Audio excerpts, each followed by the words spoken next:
Elle ne se souvient pas si elle a crié, c'est la première chose. Pas la douleur, pas le son des pleurs de sa sœur dans un coin, pas même la réalisation que la croix autour de son cou avait été arrachée si violemment qu'elle lui a laissé une ligne de sang sur la clavicule. Non, c'est qu'elle n'a aucun souvenir de sa propre voix qui se brise. Elle ne sait pas si elle a appelé Dieu ou si elle est restée silencieuse. Ne pas savoir est peut-être pire que tout le reste. Sœur Catherine est assise, enveloppée dans une couverture de laine volée qui sent la sueur, l'huile de poisson et la fumée. Ce n'est pas sa couverture. Rien ici ne lui appartient désormais. Autour d'elle, le camp s'anime dans l'obscurité qui précède l'aube. Des hommes rient autour d'un feu trop vif. Ils se passent une corne de mie d'entre eux. Ils parlent une langue qui ressemble au bruit de pierres qui se broissent l'une contre l'autre. Et ils ne la regardent pas. C'est la seconde chose, l'absence de regard. C'est intentionnel, maîtrisé, comme si elle était devenue quelque chose qu'ils ont décidé de ne pas voir, même si elle se trouve à une vingtaine de pas de l'endroit où ils sont assis. Sa sœur Moira, avec qui elle a partagé un dortoir pendant 12 ans, n'ose pas non plus croiser son regard. Moira est recroquevillée avec 3 autres femmes, contre la coque de l'un des navires. Elle fixe le sol comme s'il y avait une prière écrite dans la poussière. Le soleil ne s'est pas encore levé, mais Kit sait ce que la lumière du jour apportera. Toujours la même chose, l'attente, l'incertitude de ce qui va suivre, la manière dont le capitaine Viking, celui dont la cicatrice fend son visage comme une couture, continue de l'observer avec l'attention calculée de quelqu'un qui décide du sort d'un bétail. Voilà ce qu'on ne t'enseigne pas au monastère.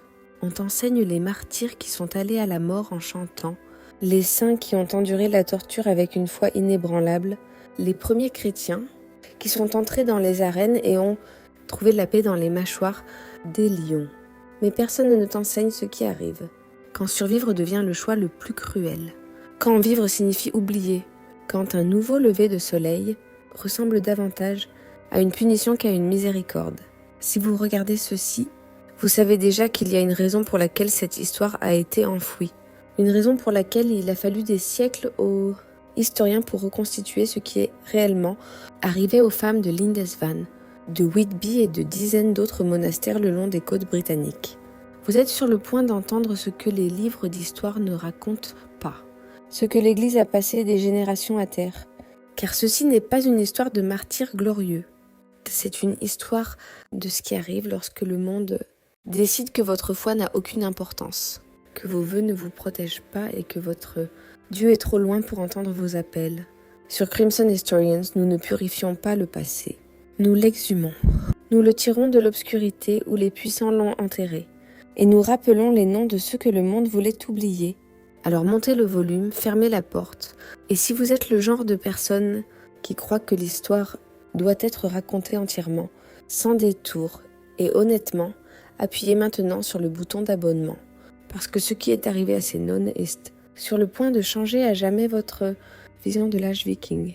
Si vous aimez ces récits sombres de l'histoire, laissez un like et abonnez-vous. Dites-moi en commentaire d'où vous écoutez. Je suis vraiment curieux de savoir jusqu'où ces histoires voyagent.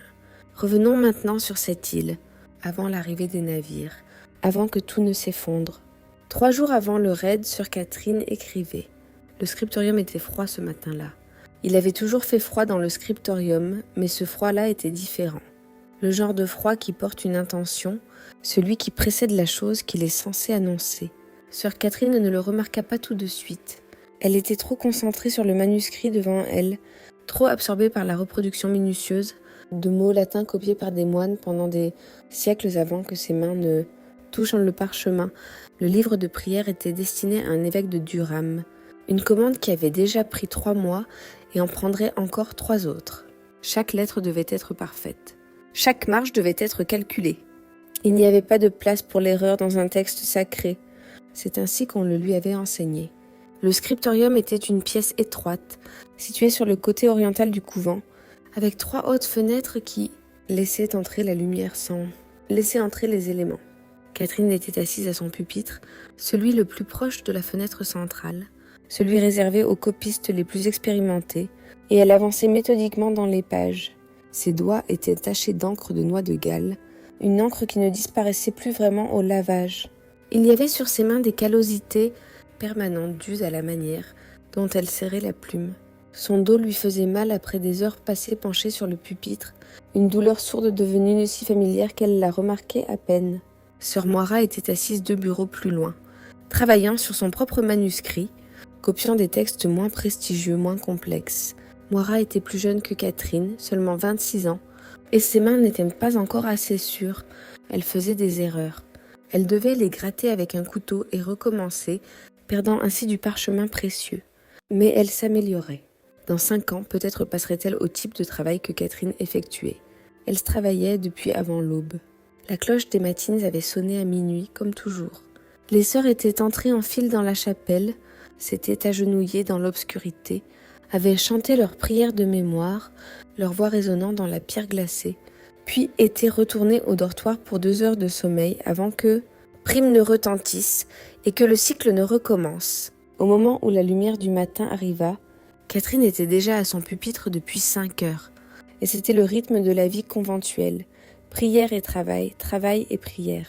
Les deux étaient censés être indissociables, chacun sanctifiant l'autre. Écrire les Écritures était une prière. Copier la parole de Dieu était une communion avec le divin. Sœur Elred, l'abbesse, l'avait répété des centaines de fois. Catherine y avait cru. Elle y croyait encore. Mais la croyance et la réalité avaient commençait à ressembler à 2 langues différentes. Ce matin-là, le matin 3 jours avant que tout ne change, il y eut un messager. Il arriva en milieu de matinée, un garçon d'à peine 14 ans, chevauchant si durement que son cheval écumait de la bouche. Il se présenta à la porte en exigeant de voir le père Cuthbut, l'abbé du monastère attenant. En quelques minutes, il était reparti, galopant de nouveau vers le sud. Personne ne sut ce qu'il avait dit, mais quelque chose avait changé dans l'air. L'atmosphère s'était déplacée, comme si une porte s'était ouverte quelque part, une porte qui aurait dû rester fermée. Sœur Elred trouva sœur Catherine dans le scriptorium 1 heure plus tard. « Pose cela », dit-elle. Sa voix était ferme, mais il y avait quelque chose en dessous, quelque chose qui n'avait rien à voir avec les rythmes ordinaires de la vie conventuelle. Catherine leva les yeux de son manuscrit. Elle était en train de copier un verset de l'Évangile selon Jean. « Ne termine pas la ligne, pose la plume. Nous devons nous réunir au réfectoire. » Au moment où les 73 sœurs furent rassemblées, la nouvelle s'était propagée dans le couvent comme du poison dans l'eau. Des navires avaient été aperçus au large. Pas des navires marchands, des pillards. Le genre de navire qui apparaissait de plus en plus souvent depuis une dizaine d'années, frappant vite, prenant ce qu'il voulait, disparaissant à nouveau, dans la mer avant qu'aucune défense ne puisse être organisée. Sœur Elred se tenait devant elle, sa petite silhouette commandant pourtant toute la salle. Elle avait 62 ans, les cheveux gris qu'elle gardait cachés sous sa guimpe, et un visage qui avait appris il y a longtemps à afficher de la force même lorsqu'il n'y en avait plus du tout en dessous. « Nous avons peut-être 3 heures, » dit-elle. Sa voix ne trembla pas. « Nous allons mettre à l'abri ce que nous pouvons. Les manuscrits de la bibliothèque seront déplacés vers l'aile orientale. Les calices et les ornements liturgiques seront enterrés dans le jardin. Nous nous habillerons simplement. Nous ne garderons rien de valeur sur nous. S'ils viennent chercher des richesses, nous ne leur donnons rien, ou l'impression qu'il n'y a rien. » Elle marqua une pause et son regard parcourut la salle, comptant, évaluant. « Ils ne viendront peut-être pas au couvent. Ils attaqueront peut-être le monastère en premier. Nous ne savons pas, mais nous serons prêtes. » Personne ne posa la question qui flottait dans le silence. Personne ne demanda ce qu'il adviendrait si les Vikings décidaient que les femmes étaient, elles aussi, un trésor. Personne ne voulut prononcer ces mots à voix haute. Tant que les mots n'étaient pas dits, peut-être ne seraient-ils pas vrais. Sœur Catherine retourna au scriptorium pour récupérer son travail. Le manuscrit destiné à l'évêque était toujours sur son pupitre, ouvert au verset qu'elle était en train de copier. Elle resta là un long moment, regardant l'écriture soignée, les marges précises, des mois de travail qui représentaient tout son univers. Puis elle l'enroula délicatement et l'emporta vers la pente orientale de l'île, où d'autres sœurs commencèrent à se rassembler, creusant, cachant, effaçant les traces de la vie qu'elles avaient construite ici. Elle avait 31 ans. Elle était entrée au couvent à l'âge de 7 ans. Sa famille l'avait confiée au monastère, parce que son père avait trop de filles et pas assez de dot. Mais Catherine ne l'avait jamais ressenti comme une injustice. Le couvent lui avait offert quelque chose que la maison de son père n'aurait jamais pu lui donner, une raison d'exister qui ne dépendait pas d'un mariage, d'enfant ou de la volonté d'un homme. Ici, elle était respectée. Son écriture était appréciée. L'abbé lui-même avait commenté la délicatesse de sa calligraphie. Cette vie lui semble aujourd'hui irréelle, comme si quelqu'un d'autre l'avait vécue. Ils arrivèrent à l'aube. Le ciel était gris et uniforme, un matin où il était difficile de distinguer où la mer finissait et où le ciel commençait. Le premier avertissement fut le bruit des rames coupant l'eau, pas le son doux des bateaux de pêche, mais le bruit rythmé, volontaire, de navires conçus pour la vitesse et la conquête. Le guetteur, un jeune moine nommé Cuthbut, fit sonner la cloche du clocher aussi vite que ses mains pouvaient bouger. Le son qui en sortit était frénétique, aigu, presque un cri. Il résonna à travers l'île, et pendant un instant, il sembla que le son lui-même pourrait suffire à les sauver, comme si la cloche pouvait appeler la protection de Dieu, comme si la foi avait le pouvoir de traverser l'eau et de faire reculer la marée. Les Normands ne rebroussèrent pas chemin. Les Vikings ne venaient pas chercher de l'or, pas principalement. Lindisfarne était riche selon les standards monastiques. Les monastères l'étaient toujours, mais ce n'était pas assez. Riches pour justifier l'effort de naviguer depuis la côte norvégienne. Ce qu'ils étaient venus chercher était autre chose. Quelque chose que les aides ultérieures rendraient plus clair. Les moines et les nonnes étaient précieux. Non pas pour la rançon, bien que des rançons arrivent parfois, mais pour quelque chose de plus fondamental. Le travail, le contrôle, le vol d'êtres humains. 70 hommes, peut-être 80, débarquèrent lors d'une attaque coordonnée qui avait manifestement été répétée auparavant.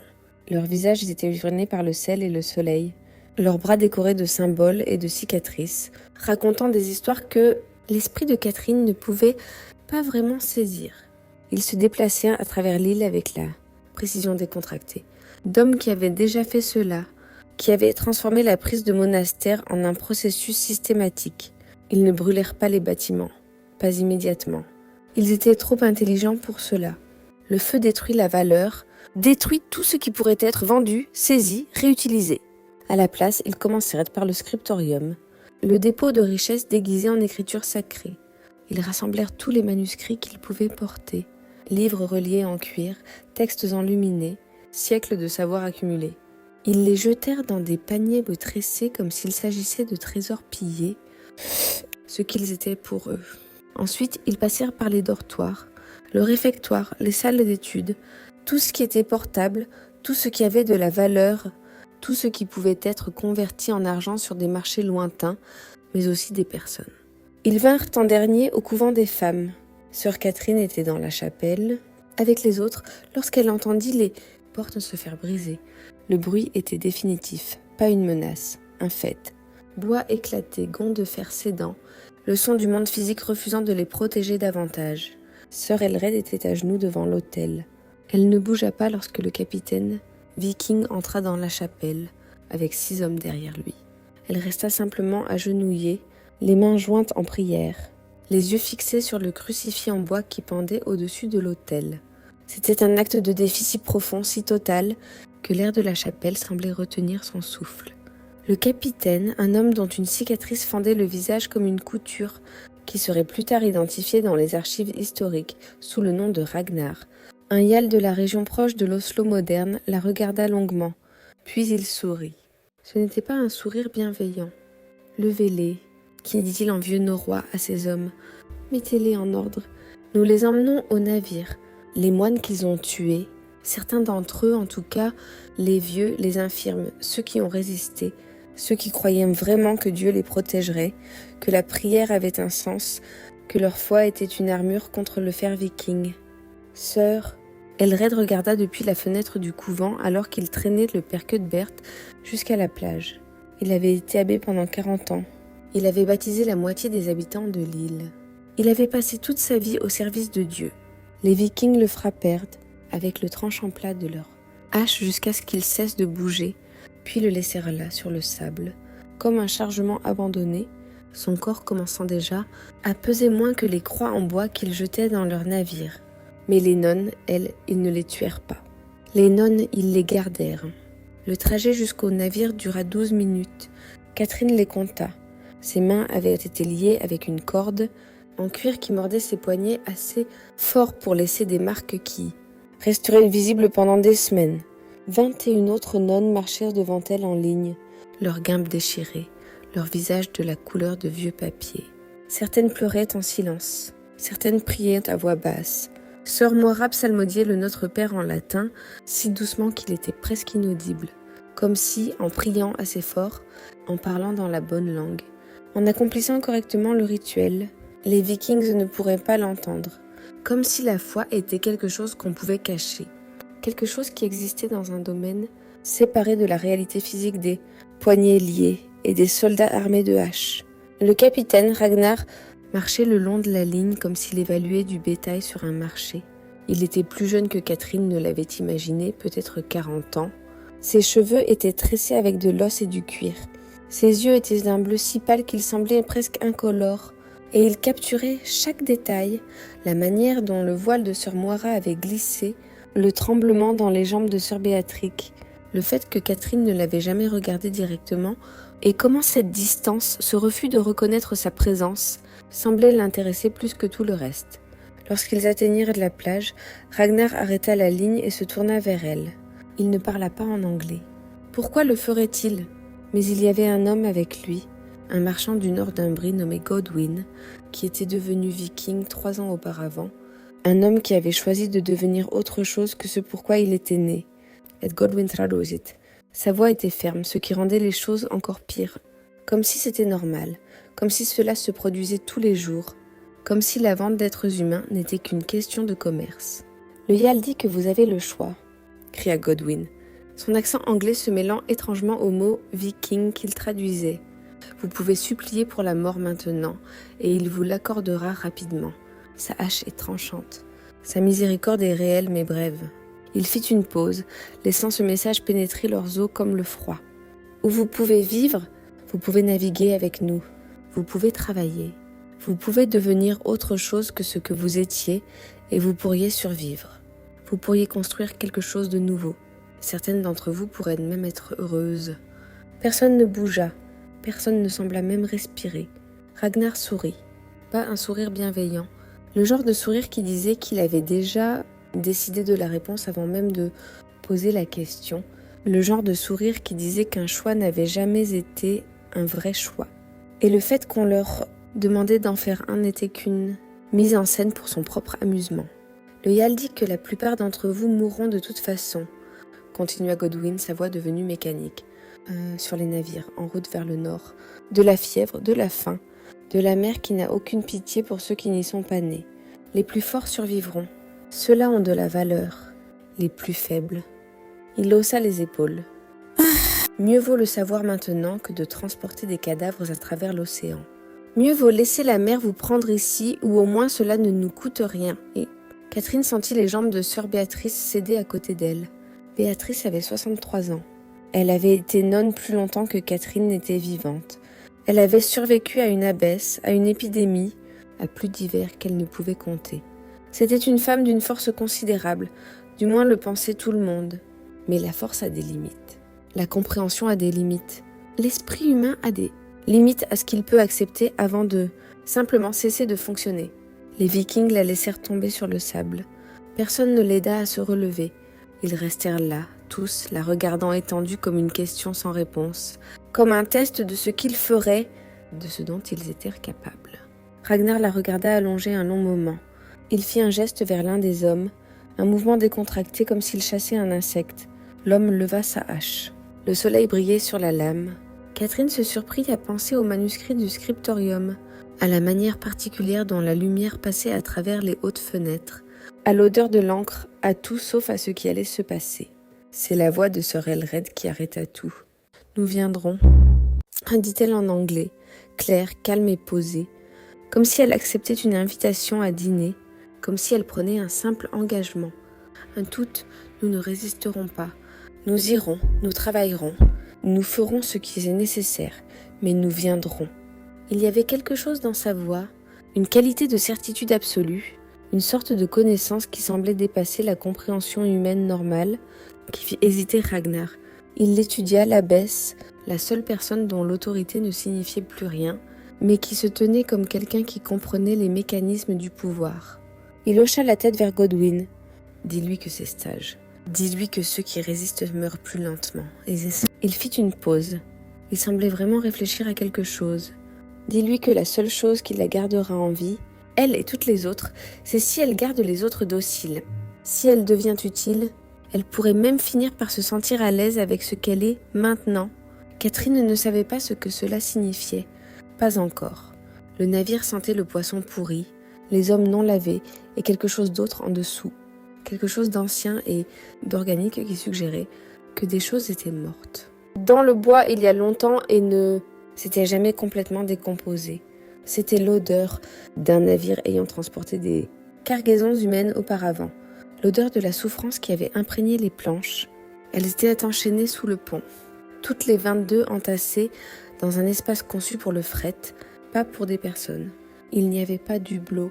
L'air était épais, humide et absolument immobile, sauf lorsque le navire bougeait, ce qui semblait être toujours le cas. La lumière venait d'une seule lampe à huile qui se balançait au rythme du mouvement du navire, projetant des ombres qui se déplaçaient comme des êtres vivants dotés de leur propre volonté. Sœur Elred était avec elle. Elle avait refusé d'être séparée et Ragnar l'avait permis. Plus tard, Catherine comprendrait que Ragnar l'avait fait délibérément. Le chef parmi les prisonnières était utile. Cela signifiait que quelqu'un d'autre devait maintenir l'ordre, devait faire des choix impossibles, devait devenir complice de ce qui allait suivre. Cela signifiait qu'il n'avait pas à faire le travail de les briser. Elle le ferait entre elles. La première nuit, sœur Béatrice mourut. Elle avait survécu au voyage jusqu'au navire seulement pour être brisée par la mer elle-même. Le balancement, le bruit des vagues, les embruns salés qui passaient par les fissures du bois, tout cela avait été trop pour un corps qui avait enfin atteint sa limite. Son cœur s'arrêta simplement. Il laissait son corps avec elle pendant 3 jours avant que quelqu'un pense à l'enlever. L'espace où elle avait reposé commença à puer la mort d'une manière qui dépassait la simple décomposition physique. Ça sentait la faim. Le 4e jour, 2 autres avaient disparu. Sœur Margerie, qui n'avait jamais été physiquement forte, s'éteignit simplement dans l'obscurité comme une bougie dont la cire venait à manquer. Sœur Karen, qui avait simplement cessé de manger, décida que la faim était préférable à l'incertitude, et son corps obéit à cette décision. Le navire naviguait vers le nord, et les nonnes restantes découvrirent de nouvelles formes de souffrance.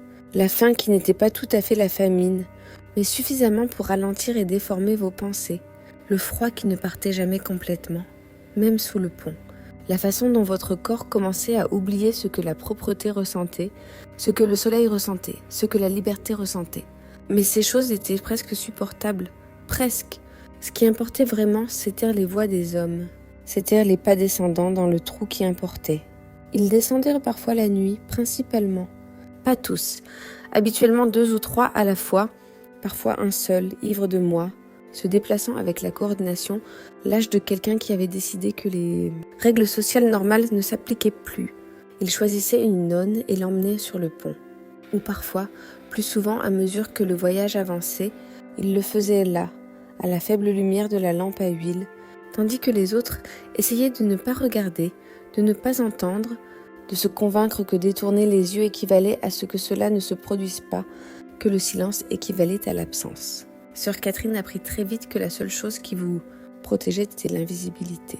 Si vous croisiez leur regard, si vous attiriez l'attention, si vous sembliez jeune, forte et capable de survivre, c'était alors qu'ils venaient pour vous. Alors elle se recroquevilla dans un coin de la cale et se fit petite. Elle laissa ses cheveux s'en mêler. Elle cessa complètement de parler. Elle ne répondit plus à son propre nom.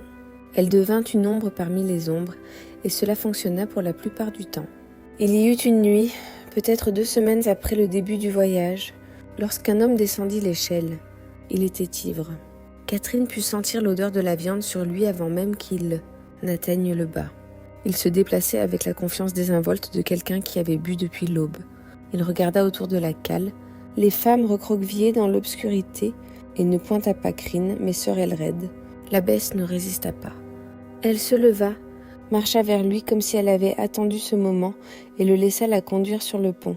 Elle disparut pendant 1 heure. Pendant cette heure, personne ne bougea. Personne ne parla.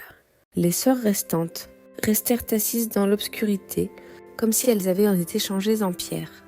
Quand elle revint, elle marchait comme quelqu'un qui avait appris une nouvelle langue et n'avait pas encore trouvé les mots pour ce qu'elle avait vu. Son visage avait une forme différente. Ses yeux étaient ailleurs. Elle ne parla pas pendant 2 jours.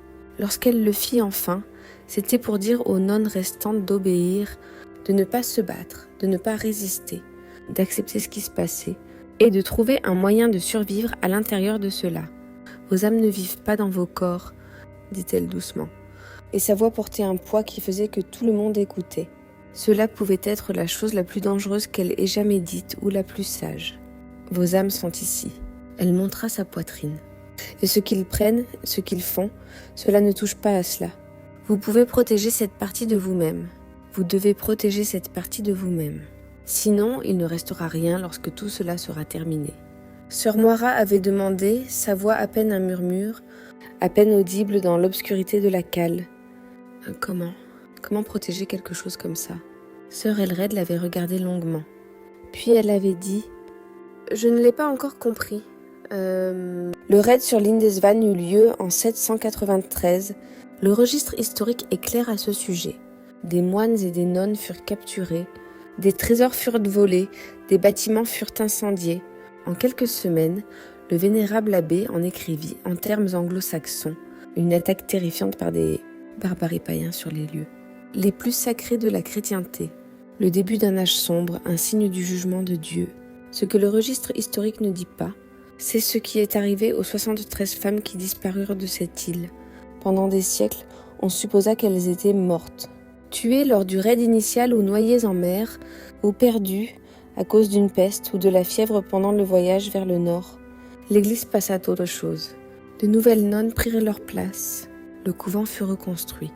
Dans le récit de l'histoire chrétienne, elles devinrent des martyrs. Une note de bas de page. Dans la plus grande histoire de la manière dont l'Église resta ferme face à l'invasion païenne. Leurs noms furent enregistrés brièvement, puis oubliés. Mais les femmes ne moururent pas la plupart d'entre elles. Pas d'une manière que l'histoire traditionnelle aurait reconnue. Ce qui leur arriva était quelque chose de bien plus compliqué, bien plus difficile à catégoriser, bien plus troublant pour les personnes qui contrôlaient les récits de ce que signifiait être chrétien né. Être puissant, être protégé par Dieu. Le domaine de Ragnar se situait dans ce qui est aujourd'hui la Norvège, sur un fjord qui s'enfonçait profondément dans les montagnes comme une cicatrice qui refusait de guérir. Le long navire navigua dans ce fjord après un voyage qui avait conduit les nonnes à travers des eaux qu'elles n'avaient jamais imaginées, le long de côtes qui semblaient être le bord du monde, dans un paysage si dur et impitoyable que Catherine se demanda si elles étaient déjà mortes. Et c'était l'enfer! Les montagnes s'élevaient, directement de l'eau, comme des murs construits par des géants. Le froid était absolu. L'isolement était complet. 20 femmes débarquèrent. 2 étaient mortes pendant le voyage. Une, sœur Marjorie, avait simplement cessé de se battre. Une autre s'était jetée à la mer une nuit lorsque les gardes ne regardaient en pas, choisissant l'eau froide plutôt que ce que son esprit lui disait de ce qui allait se passer ensuite. 17 restèrent de Lindisfarne, y compris sœur Elred, plus 3 femmes d'autres monastères pillées sur la côte. Elles étaient maigres maintenant. Leur peau avait pris une teinte grisâtre. Certaines ne se reconnaissaient plus lorsqu'elles levaient les yeux depuis l'obscurité de la cale. Le domaine était construit dans le flanc de la montagne, conçu avec une précision presque militaire. Longues maisons, ateliers, espace conçu pour survivre à des hivers qui duraient des mois sans pitié. Et Catherine réalisa presque immédiatement qu'elles n'étaient pas des prisonnières de guerre, elles étaient des esclaves. Pas le genre d'esclavage reconnu par l'Église médiévale, pas l'esclavage mobilier au sens où il se développerait des siècles plus tard dans différentes parties du monde, mais de l'esclavage néanmoins.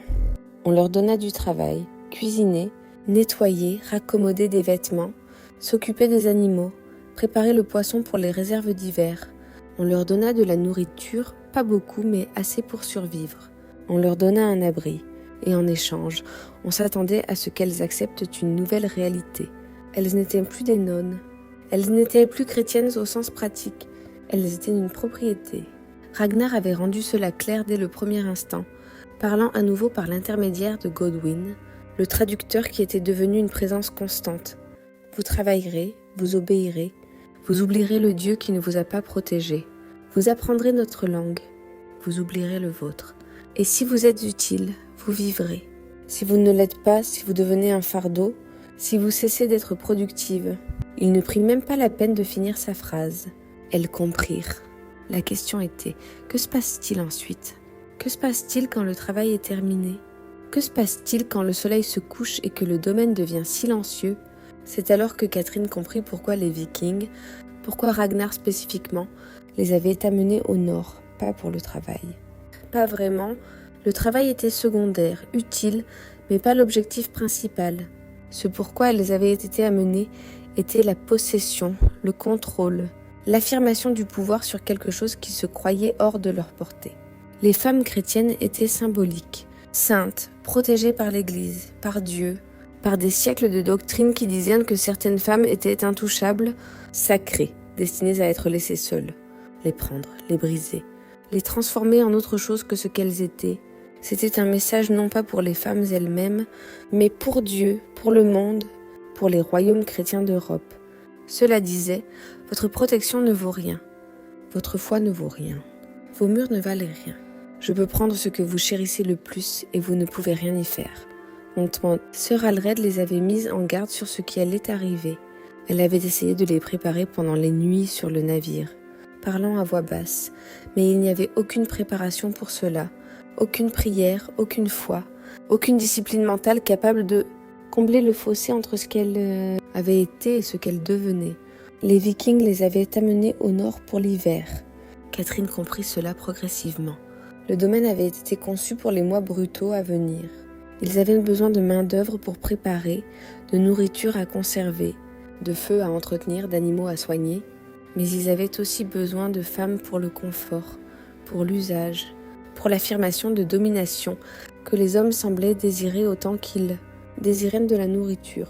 Un système se mit en place, bien que personne n'en parlât directement. Les nonnes les plus fortes, celles les plus susceptibles de survivre, étaient laissées principalement tranquilles. Elles étaient des travailleuses, précieuses, remplaçables avec difficulté. Mais les plus jeunes, les plus délicates, celles qui avaient été belles avant que le voyage ne les use, étaient prises régulièrement, parfois par Ragnar, généralement par les hommes qui travaillaient pour lui, parfois par des commerçants, visiteurs d'autres établissements qui apportaient leurs propres navires, leur propre équipage, leurs propres appétits. Sœur Moira s'était effondrée dès la première semaine. Elle avait cessé de parler complètement, cessé de manger avec les autres, commencé à passer son temps à fixer le vide. Elle avait commencé à parler à des personnes qui n'étaient pas là. Un matin, elle était entrée dans le fjord et n'était pas revenue. Personne ne retrouva son corps. L'eau l'avait simplement accepté et avait suivi son cours. Et après quelques jours, plus personne ne prononçait son nom. C'était plus facile ainsi. Sœur Béatrice, une autre sœur maintenant, pas la vieille femme qui était tombée sur la plage, avait appris à le cacher. Pas son corps, mais son esprit. Elle avait développé la capacité d'aller ailleurs, entièrement, tandis que d'autres utilisaient sa chair. Elle avait entraîné ses yeux à ne se concentrer sur rien. Elle avait appris à respirer d'une manière qui la détachait de ce qui se passait. Quand c'était terminé, elle revenait à son corps avec la précision méticuleuse de quelqu'un qui remet un vêtement devenu trop petit. Cela fonctionnait un temps. Cela fonctionnait jusqu'à ce que ça ne fonctionne plus. Catherine avait appris une autre stratégie. Elle s'était rendue indispensable. Elle était devenue la favorite de Ragnar parce qu'elle obéissait d'une manière que les autres ne faisaient pas. Pas exactement brisée. Plutôt comme si elle avait accepté la réalité plus rapidement que les autres et trouvé un moyen d'exister en son sein. Elle nettoyait son espace sans qu'on le lui demande. Elle raccommodait ses vêtements avec une précision experte. Elle apprenait à lire son humeur à la position de ses épaules.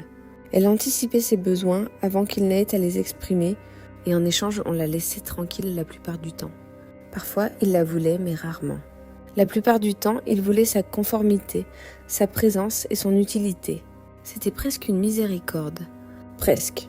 Le presque c'est là où tous les dégâts résident. Sœur Alred avait vieilli 10 ans en 2 mois. Le poids du leadership était devenu littéral. Elle avait pris la responsabilité de maintenir les autres en vie, ce qui signifiait faire des choix qui la brisaient d'une manière que Ragnar ne pouvait pas. Cela signifiait choisir quelles nonnes recevaient de la nourriture supplémentaire et lesquelles n'en recevaient pas. Cela signifiait savoir lesquelles étaient emmenées au marché des esclaves et ne pas pouvoir l'empêcher. Cela signifiait regarder ses sœurs se détruire morceau par morceau. À la solstice d'hiver, elle ressemblait à un fantôme qui n'avait pas encore réalisé qu'il était mort.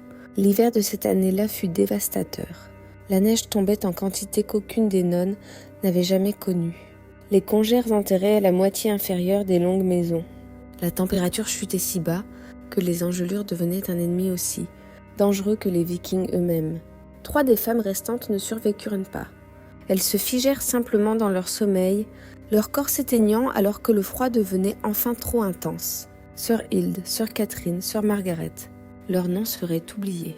Leurs corps seraient enterrés dans le sol gelé, loin de chez elles, loin de tout lieu sacré, loin de quiconque se souviendrait d'elles. C'est durant cet hiver que l'autre chose se produisit. La chose qu'aucun historien n'enregistra, parce que personne ne voulait admettre qu'elle avait eu lieu.